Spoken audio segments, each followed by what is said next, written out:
مولاي صل وسلم دائما أبدا على حبيبك خير الخلق كلهم.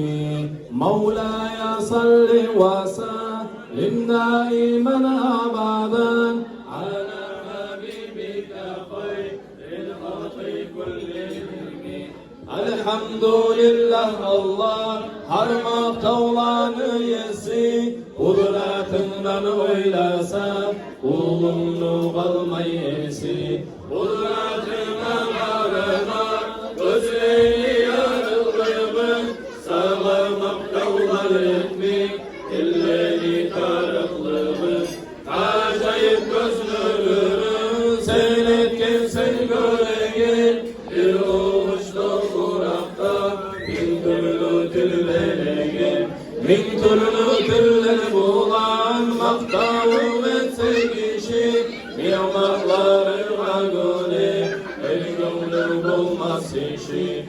Muhammed peygamberdir nimetlarından biri, onu şükrü etme kim niyetir hüneri. Seni birliğin bilip oğlarda bulup ümmet, bizde Acizullah'a verginsin ullu devlet.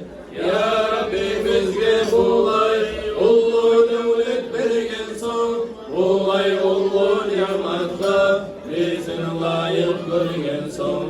Umut ettirgin bizge artırırken rahmatın, almazsan bu vay bizden kaytarıp bergin zatın.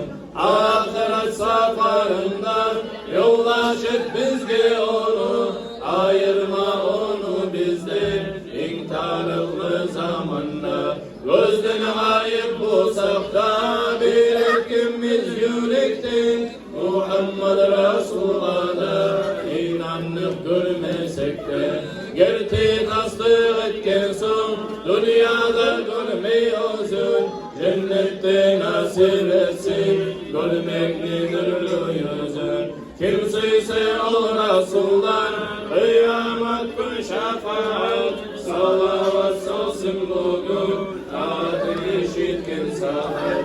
Mevla'ya salli ve sellim daiman abadan ala habibika hayril halqi kullihim.